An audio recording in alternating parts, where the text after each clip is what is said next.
The culture that I grew up with from my family, my cousins, my aunts, my mother especially, was stay a virgin until you're married. And when you're young, you listen because those are the people you look up to. And I still look up to them, but as a young adult, I'm a free thinker, and I started to question, why do I have to? Whose business is it but mine? So that's when I discovered my own religious reasons, and that's what's kept me going for so long. It's my own personal choice, and I think when you're forced to do something, it can only keep you doing it for so long until you're over that fear.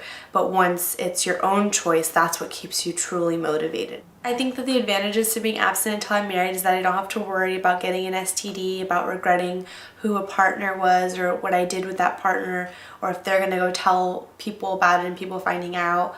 So I think that that's definitely an advantage, and I don't have to worry about ever being pregnant or taking birth control or things like that. I just feel like my conscience is clear and I don't have to worry. Almost all my friends are sexually active, so they do talk to me about what happens between them and a person.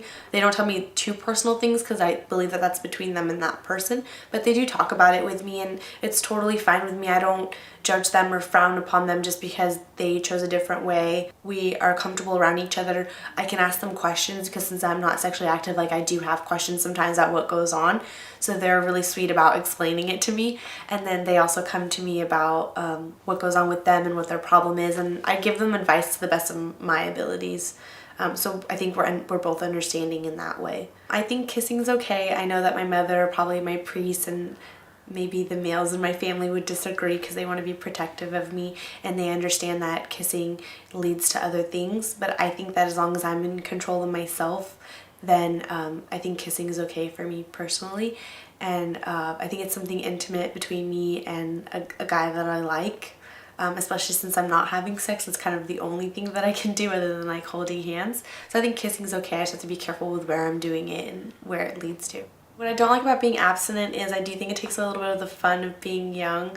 I think that it's fun to date around and maybe try out different partners. So I think that takes away a little bit of my experience.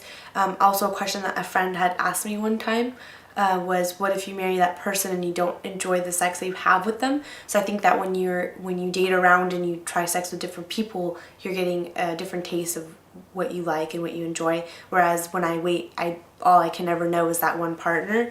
So I think that is a little bit of a disadvantage.